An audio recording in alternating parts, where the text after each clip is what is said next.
What's up everyone and welcome back to the MMA Buzz. The UFC world may be on the verge of something that seemed impossible just weeks ago. Jon Jones potentially fighting at the White House. Not long ago, Dana White openly admitted he couldn't trust Jones enough to make such an event happen, leading many to assume the idea was dead. However, the situation flipped quickly. Jones issued an apology to Dana, which was publicly accepted, and suddenly the conversation around Jones' next move changed completely. Fans and pundits alike are now split on what Jones should do if this White House fight becomes a reality. Some are calling for him to face Alex Pereira, while others believe he should pursue the heavyweight title instead. Adding to the debate, MMA analyst Chael Sonnen offered his perspective, suggesting that Jones should indeed fight Pereira, but at light heavyweight, not heavyweight. Sonnen's reasoning is straightforward. Although Jones has bulked up, he and Pereira generally walk around at similar weights. If Pereira can cut to 205 pounds, Jones should be able to as well. Moreover, Sonnen emphasizes that if this historic fight is to take place at the White House, there should be a championship belt on the line. A fight of this magnitude deserves a title, and Pereira's light heavyweight strap is the most logical choice. Placing Alex Pereira, a reigning champion, on any card but not in the main event requires a very strong justification. At the White House, where the spectacle itself is historic, the main event needs to carry the belt. Sonnen argues that this is the perfect opportunity to allow Jones to demonstrate his commitment, fight Pereira, and do so for the title, all while maintaining the prestige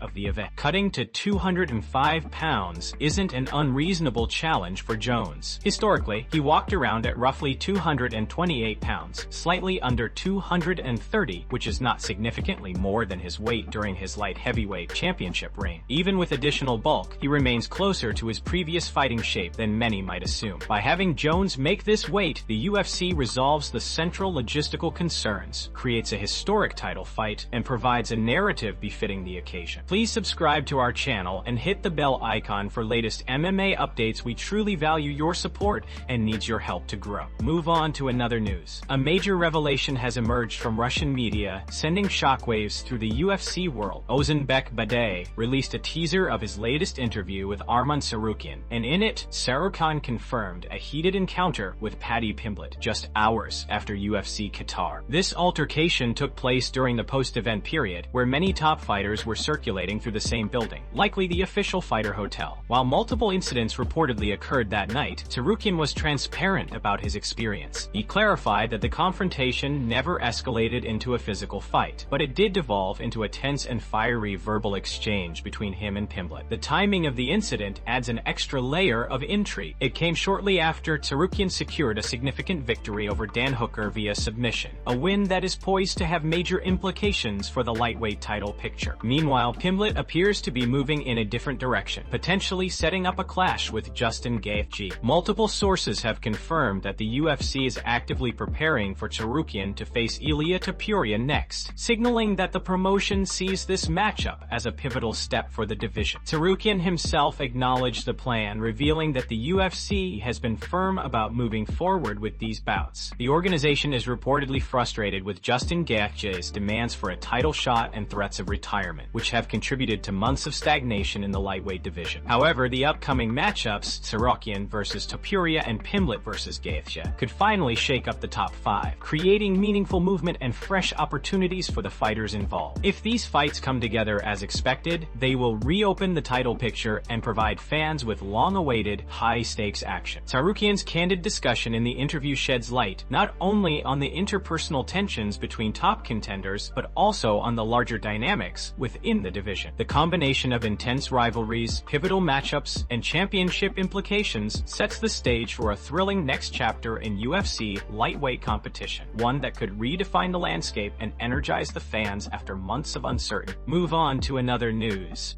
Garry is back in the spotlight, making waves in the MMA world as he sets his sights on the newly crowned welterweight champion, Islam Makhachev. In a recent interview, Garry revealed that he has identified clear holes in Makhachev's striking game. While he acknowledged that Islam appeared clean, calm, and composed on his feet against Jack, Garry insists that careful, detailed observation exposes striking gaps that he believes he can exploit without hesitation. Garry didn't hold back, even going into full villain mode when discussing Leon Edwards' knockout. He joked that seeing Leon's head bounce off the canvas was like receiving a Christmas present, quipping that he should call Prates to thank him for it. But Garry's comments weren't just about theatrics. He framed his challenge to Makhachev as a matter of national pride, calling for a aka Dagestan vs. Ireland, Chapter 3. He referenced the first two chapters as Khabib vs. Conor and Usman Nurmagomedov vs. Paul Hughes, positioning himself as the next contender ready to avenge Ireland by taking Islam's belt. Garry is fully confident in his abilities, asserting that while the challenge won't be easy, he possesses the tools necessary to break Makhachev's win streak and bring the championship home. For Garry, defeating Makhachev would represent the defining moment of his career, a victory he says he is already visualizing. He praised Makhachev's performance against Jack, highlighting his elite calmness and composure on the feet, but remained focused on the subtle gaps he believes exist. According to Garry, while Makhachev is a technical wrestling master, an intelligent and disciplined fighter, and a dangerous submission threat, none of that intimidates him. Garry emphasized his own advantages: his intelligence, footwork, reach, height, and undefeated record against southpaws. He believes his rangy frame and elusive striking will pose unique challenges that Makhachev has never faced. Garry insists that for Makhachev to succeed, he must close the distance and engage at a level that stretches his skills beyond what he has encountered before. In Garry's view, this fight is not only a personal opportunity to showcase his talent, but also a chance to make history by taking on one of the division's most formidable champions. He is confident, strategic, and prepared to exploit every opening, signaling a high-stakes showdown that could redefine the welterweight landscape. Move on to another news.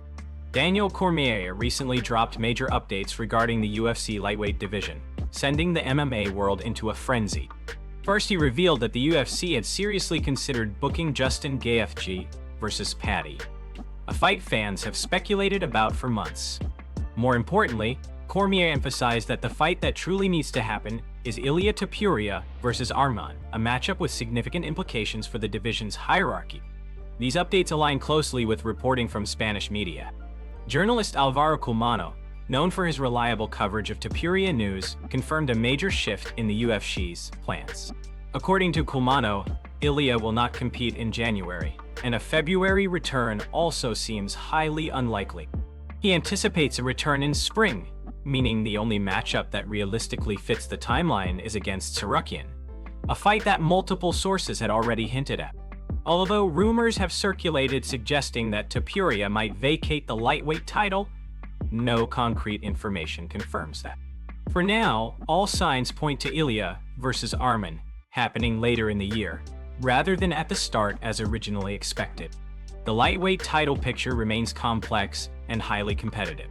Former UFC champion Michael Bisping and analyst Paul Felder recently broke down the scenario, highlighting the ambitions of multiple contenders. Paddy Pimblett, Justin Gaethje, and Arman Tsarukyan all want a title shot, raising the question of where Ilia Topuria stands. Fans and pundits alike are eager for clarity from the champion, especially given speculation that he might prefer to vacate the belt rather than face Tsarukyan. As Bisping pointed out, champions have an obligation to defend against the best, and Topuria will ultimately need to respond to the challenges in front of him. There's also been discussion regarding potential matchups with Pimblett. While a fight between Ilia and Paddy might draw attention and excitement, Bisping notes that merit and rankings suggest that the Tsarukyan fight should take priority. Defeating Pimblett, if it happens, would not settle the division's hierarchy. Topuria would still need to face Tsarukyan to maintain legitimacy as champion. Fans may debate which fight is more entertaining, but the strategic and career-defining choice remains clear. The Topuria-Tsarukyan clash is the key to unlocking the division and establishing the true pecking order at lightweight. Move on to another news.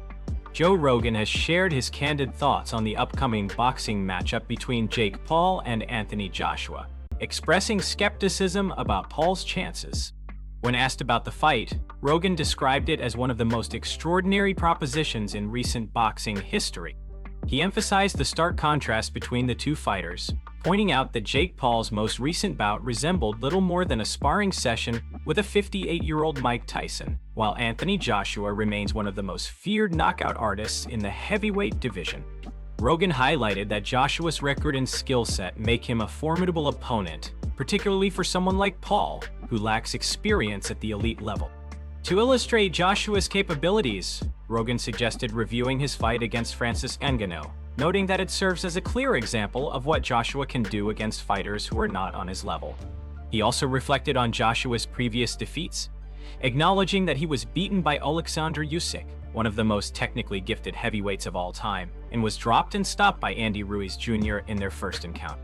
Rogan emphasized the quality of these opponents, describing Ruiz as exceptionally talented and Usyk as potentially one of the greatest heavyweight boxers of all time, if not one of the best in any weight class.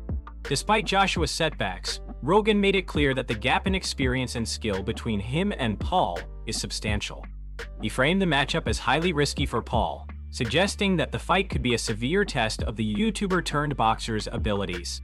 Rogan's analysis points to the significant challenge Paul faces in facing an opponent who combines power, technique, and experience at the highest level of professional boxing. He underscored that Joshua's punching power, precision, and knockout potential make him a daunting figure in the ring, an opponent capable of exploiting even the smallest mistakes. Rogan's commentary balances respect for Joshua's proven skills with an understanding of the spectacle surrounding the fight. While acknowledging the public interest and entertainment value of the matchup, he also cautioned that the fight is far from even, framing it as an uphill battle for Paul. By examining Joshua's past performances and elite competition, Rogan provided fans with a grounded perspective, highlighting the risks and challenges inherent in the fight. Move on to another news. Renato Moicano has finally responded to Dan Hooker's recent call-out, adding his characteristic mix of humor and honesty to the conversation. For context, Hooker had provocatively suggested that both he and Moicano suck, so they might as well fight each other next. Moicano acknowledged the call-out, but immediately added that while he may not be perfect, he believes he is significantly better than Hooker. Despite this, he expressed skepticism that the UFC would ever book the matchup. In his response, Moicano said he found Hooker's approach amusing. He recalled that Hooker had initially contacted him, saying something along the lines of "NEMO sucks," which Moicano admitted was funny, and something he might have said himself if the roles were reversed. Moicano further elaborated that while Hooker may not deserve his current ranking in the top 5 or 6, the real difference lies in the skills that Hooker lacks. According to Moicano, Hooker is missing fundamental elements like a solid ground game, knockout power, and wrestling ability, areas where Moicano has a clear advantage. Despite fans' likely excitement at the prospect of the fight, Moicano is realistic about the UFC's priorities. He noted that both he and Hooker are veteran fighters, and the promotion is more inclined to build younger contenders into the rankings rather than stage a matchup between two older fighters. While the fans might enjoy watching Moicano and Hooker clash, the UFC is expected to focus on fights that elevate prospects and generate long-term divisional movement. Moicano also hinted at his own future plans, suggesting that the UFC is more likely to match him with a different opponent, potentially someone like Dan Hooker, in a fight designed to position him higher in the rankings. He emphasized that while the call-out was entertaining and fans would enjoy the matchup, practical considerations and UFC strategy likely mean the fight won't happen. In essence, Moicano's response balanced respect for Hooker's boldness with a candid assessment of his skills, the realities of UFC matchmaking, and the business side of the sport. In summary, Moicano's reaction showcased his humor, self-awareness, and strategic thinking. He acknowledged Hooker's provocation, highlighted the skill gap, and provided a realistic perspective on why the UFC would not pursue the fight, all while maintaining a professional and engaging tone for fans and analysts alike. Move on to another news.